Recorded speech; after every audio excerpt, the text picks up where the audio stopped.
Assalamualaikum warahmatullahi wabarakatuh. Kembali lagi bersama kami di channel Wisata Ilahi. Hari ini kita akan membahas kisah seorang sahabat yang sangat mulia bernama Zaid bin Haritha. Nah, suatu hari Su'da binti Sa'labah pergi untuk mengunjungi kaumnya, yaitu Bani Ma'nin, dan ia ditemani seorang anaknya yang bernama Zaid bin Haritha Al-Ka'bi. Baru saja ia sampai di sana, maka pasukan berkuda Bani Qain telah menyerang sukunya dan mengambil semua harta. Mereka juga menggiring unta-unta dan menyandra beberapa tawanan. Salah seseorang yang mereka tawan adalah anaknya yang bernama Zaid bin Haritha. Zaid saat itu adalah seorang anak kecil yang baru berusia sekitar 8 tahun. Mereka lalu membawa Zaid ke pasar Ukaz dan menawarkan dirinya untuk dibeli. Lalu ada orang yang kaya dan dari pemuka Quraisy yang bernama Hakim bin Hizam bin Khuwailid membelinya dengan harga 400 dirham. Selain dia, ada juga beberapa budak lain yang ia beli, kemudian ia bawa ke Mekah. Begitu bibinya Khadijah binti Khuwailid mengetahui kedatangan Hakim, bibinya mengunjungi Hakim untuk memberikan selamat dan sambutan kepadanya. Hakim berkata kepada bibinya, "Wahai bibi, aku telah beli beberapa budak dari pasar Ukaz. Pilihlah yang mana saja. Aku akan menghadiahkannya untukmu." Lalu Sayyidah Khadijah memandangi wajah para budak tadi dan akhirnya ia memilih Zaid bin Haritha. Karena Khadijah melihat bahwa Zaid memiliki tanda-tanda kecerdasan, ia pun membawa Zaid pulang. Tidak lama kemudian Khadijah binti Khuwailid menikah dengan Muhammad bin Abdullah. Maka Khadijah ingin memberikan hadiah kepada suaminya, namun ia tidak menemukan sesuatu yang lebih baik daripada budaknya yang mulia bernama Zaid bin Al-Haritha. Maka dihadiahkanlah Zaid kepada suaminya. Selagi budak yang beruntung ini tinggal di bawah pengawasan Muhammad bin Abdullah, bernasib baik dengan persahabatannya yang mulia dan menikmati keindahan akhlak beliau. Hal sebaliknya terjadi pada ibunya yang syok karena kehilangan anaknya. Air matanya tidak pernah berhenti mengalir. Ia tidak pernah berhenti bersedih dan ia tidak berhenti merasa tenang. Dan hal yang lebih membuatnya berputus asa adalah ia tidak tahu apakah anaknya masih hidup sehingga ia masih dapat berharap, ataukah sudah mati yang dapat membuatnya putus harapan. Sedangkan ayahnya mencari Zaid di seluruh penjuru bumi, bertanya kepada setiap kafilah tentang anaknya. Ia membuatkan sebuah syair kerinduan yang dapat menyayat hati yang berbunyi, "Aku menangis karena Zaid dan aku tidak tahu apa yang ia kerjakan. Apakah ia masih hidup hingga masih dapat diharapkan, ataukah ajal telah menjemputnya? Demi Allah, aku tak mengerti dan aku terus bertanya, apakah yang memberi makan kepadamu adalah hamparan luas ataukah pegunungan? Matahari senantiasa membuatku selalu mengenangnya saat ia terbit, dan kenangan tentang dirinya kembali terulang saat ia tenggelam. Aku akan memberitahukan unta untuk terus berjalan menyusuri bumi, dan aku tidak akan bosan untuk berputar mencarimu sebagaimana unta yang tidak bosan berjalan. Hidupku atau harapanku tercapai. Setiap orang bakal binasa meski harapan telah menipunya." Dalam suatu musim haji, sebuah rombongan dari kaum Zaid berniat untuk datang ke Baitul Haram. Saat mereka sedang bertawaf di seputaran Ka'bah, mereka bertemu dengan Zaid. Mereka mengenalinya dan Zaid mengenali mereka. Mereka saling bertanya. Begitu mereka semua selesai mengerjakan manasiknya dan kembali ke kampung, mereka bercerita kepada Harisa apa yang mereka lihat dan apa yang mereka dengar. Maka Harisa segera menyiapkan kendaraannya dan ia membawa sejumlah uang untuk menebus anaknya yang menjadi buah hati dan penyejuk mata. Ia ditemani oleh seorang saudaranya yang bernama Ka'ab. Keduanya berangkat segera menuju Makkah.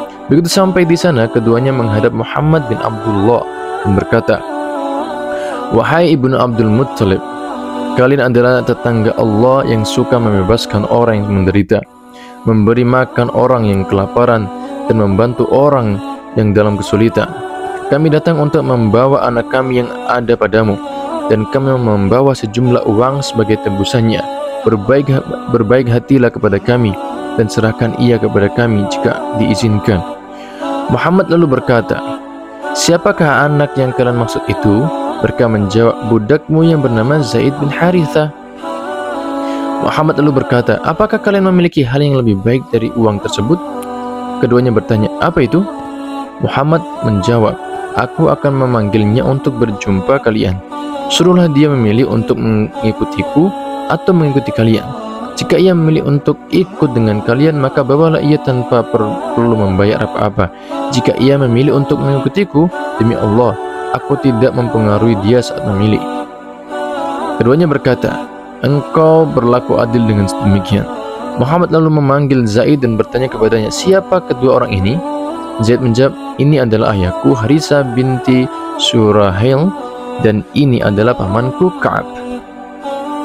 Muhammad SAW bersabda, aku memintamu untuk memilih. Jika kau mau, kamu boleh pergi bersama mereka. Jika kamu mau, kamu juga boleh tinggal bersamaku di sini. Zaid menjawab tanpa ragu-ragu dan lambat, aku akan tinggal bersamamu. Maka ayahnya berkata, celaka kamu Zaid, apakah engkau memilih untuk menjadi seorang budak ketimbang hidup bersama ayah dan ibumu? Zaid menjawab, aku mendapatkan sesuatu dari orang ini dan aku tidak akan pernah meninggalkannya. Begitu Muhammad melihat apa yang dilakukan Zaid, kemudian Muhammad menggandeng tangan Zaid dan membawanya ke Baitullah Al-Haram. Keduanya berhenti di Hijr Ismail di tengah kumpulan bangsa Quraisy. Muhammad berkata, wahai bangsa Quraisy, saksikanlah bahwa ini adalah anakku. Ia berhak mewarisiku dan aku berhak mewarisinya. Maka menjadi tenanglah jiwa ayah dan pamannya. Mereka berdua membiarkan Zaid tinggal bersama Muhammad. Mereka lalu kembali ke kampungnya dengan hati yang tenang dan damai. Sejak saat itu, Zaid bin Harisa mulai dipanggil dengan Zaid bin Muhammad.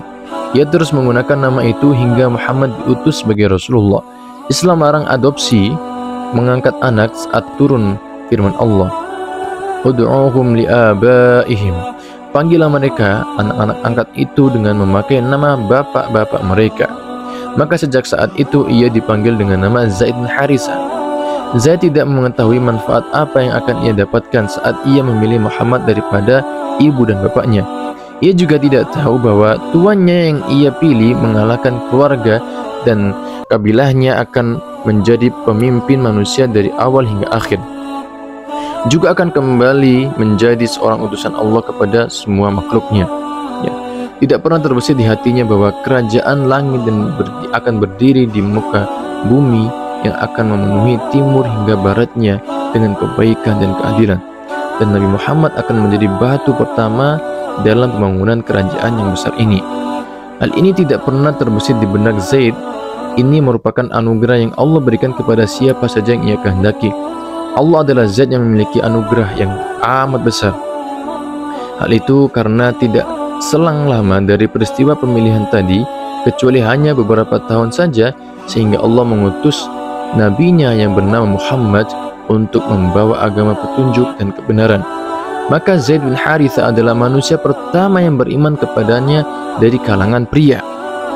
Apakah ada kemuliaan seperti ini yang dikejar oleh manusia yang berlomba untuk mendapatkannya? Zaid bin Haritha adalah orang yang dipercaya untuk menyimpan rahasia Rasulullah. Ia juga adalah orang yang ditunjuk sebagai panglima delegasi dan pasukan Rasul. Dia juga salah seorang pengganti Rasulullah sebagai penguasa Madinah. Beliau meninggalkan kota tersebut. Sebagaimana Zaid telah mencintai Nabi Muhammad SAW dan memilih beliau ketimbang ibu dan bapaknya, maka Rasulullah SAW juga mencintainya dan mengajak Zaid untuk hidup bersama keluarga dan anak-anak beliau. Rasulullah sering kali merindukan Zaid bila ia tidak ada. Rasulullah gembira dengan kedatangannya saat ia baru kembali. Rasulullah menyambutnya dengan gembira di mana tidak seorang pun yang mendapatkan kemuliaan tersebut. Kisah Rasulullah SAW mencintai Zaid telah diketahui oleh kaum muslimin, sehingga mereka menyebutnya dengan Zaid al-Hub, itu Zaid yang dicintai. Mereka memberinya gelar dengan nama Bibi Rasulullah yang berarti kesayangan Rasulullah. Dan mereka memberikan nama kepada anaknya Usama dengan Hibbi Rasulullah wa ibnu Hibbihi, yang berarti anak dari orang yang disayangi Rasulullah. Nah, pada tahun 8 Hijriah Allah berkehendak untuk memberikan ujian dengan memisahkan orang yang dicintai dari kekasihnya. Hal itu dimulai saat Rasulullah SAW mengirim Al-Harith bin Umair Al-Azdi untuk membawa surat kepada Raja Busra agar ia masuk ke dalam Islam. Begitu Al-Harith tiba di Mu'tah di daerah timur Yordania, salah seorang pemimpin Al-Ghasasina yang bernama Surahbil bin Amr memberikan tawaran kepada Al-Harith sehingga Al-Harith tertawan dan terbunuh. Hal itu membuat Nabi Muhammad SAW terkejut karena tidak ada utusannya yang lain sampai terbunuh. Maka Rasulullah SAW mempersiapkan pasukan yang terdiri dari 3.000 prajurit untuk menyerang Mu'tah. Rasulullah SAW menunjuk untuk menjadi pemimpin pasukan ini. Mereka adalah kekasihnya Zaid bin Haritha. Rasulullah bersabda, jika Zaid tewas, maka kepemimpinan akan dipegang oleh Ja'far bin Abi Thalib. Jika Ja'far juga tewas, maka kepemimpinan dipegang oleh Abdullah bin Ruwaha. Jika Abdullah bin Ruwaha tewas, maka pasukan muslimin harus memilih salah seorang dari mereka untuk menjadi pemimpin. Pasukan ini bergerak hingga tiba di Ma'an, sebelah timur Yordania. Heraklius, Raja Romawi, berangkat dengan diiringi 100.000 prajurit demi mempertahankan Al-Ghasasina, dan ada 100.000 kaum musyrikin Arab yang bergabung dengannya. Pasukan yang besar ini berkemah tidak terlalu jauh dari tempat pasukan muslimin berada. Pasukan muslimin menginap di Ma'an selama 2 hari untuk bermusyawarah langkah apa yang mereka harus ambil. Salah seorang dari mereka berkata, kita kirimkan surat kepada Rasulullah untuk memberitahukan jumlah musuh kita dan kita tunggu perintah beliau. Ada yang mengatakan, demi Allah wahai kaumku, kita tidak berjuang dengan jumlah, kekuatan dan banyaknya pasukan, akan tetapi kita berjuang dengan bekal agama ini. Berangkatlah sesuai niat kalian saat berangkat. Allah telah menjamin kalian dengan keberuntungan mendapatkan salah satu dari 2 kebaikan, baik itu berupa kemenangan atau mati sebagai syahid. Kemudian bertemulah kedua pasukan di bumi Mu'tah. Pasukan muslimin membuat heran pasukan Romawi dan membuat mereka terpesona dengan kehebatan 3.000 prajurit muslimin yang mampu menghadapi pasukan mereka yang amat besar berjumlah 200.000 prajurit. Zaid bin Haritha mempertahankan panji Rasulullah dengan begitu semangat dan tidak ada dalam sejarah yang dapat menandinginya, sehingga tubuhnya tembus 100 tombak. Dia tersungkur tewas dengan berlumuran darah. Lalu Ja'far bin Abi Thalib mengambil panji dari tangannya, lalu ia mempertahankan panji dengan begitu hebatnya sehingga ia menyusul sahabatnya tadi. Lalu panji tersebut diambil oleh Abdullah bin Ruwaha. Ia mempertahankan panji tersebut dengan begitu sengitnya sehingga kisahnya berakhir seperti kedua sahabatnya. Maka pasukan muslimin menunjuk Khalid bin Walid sebagai panglima mereka. Saat itu ia baru saja masuk Islam. Khalid menarik mundur pasukan muslimin dan menyelamatkan mereka dari kekalahan yang telak. Rasulullah SAW menerima kabar tentang peristiwa Mu'tah dan tewasnya ketiga panglima. Rasulullah SAW menjadi sedih dan belum pernah beliau sesedih itu. Rasulullah pergi ke keluarga mereka untuk memberikan bela sungkawa. Saat beliau tiba di rumah Zaid bin Haritha, putrinya yang masih kecil berlari ke arah beliau mencari perlindungan sambil menangis. Maka Rasulullah SAW menangis sehingga terdengar suaranya. Sa'ad bin Ubadah bertanya kepada beliau, apakah ini ya Rasulullah? Beliau menjawab, ini adalah tangisan seseorang kekasih atas kekasihnya. Nah, itu adalah kisah tentang Zaid bin Haritha. Semoga kita semuanya bisa mengambil hikmah dan manfaat.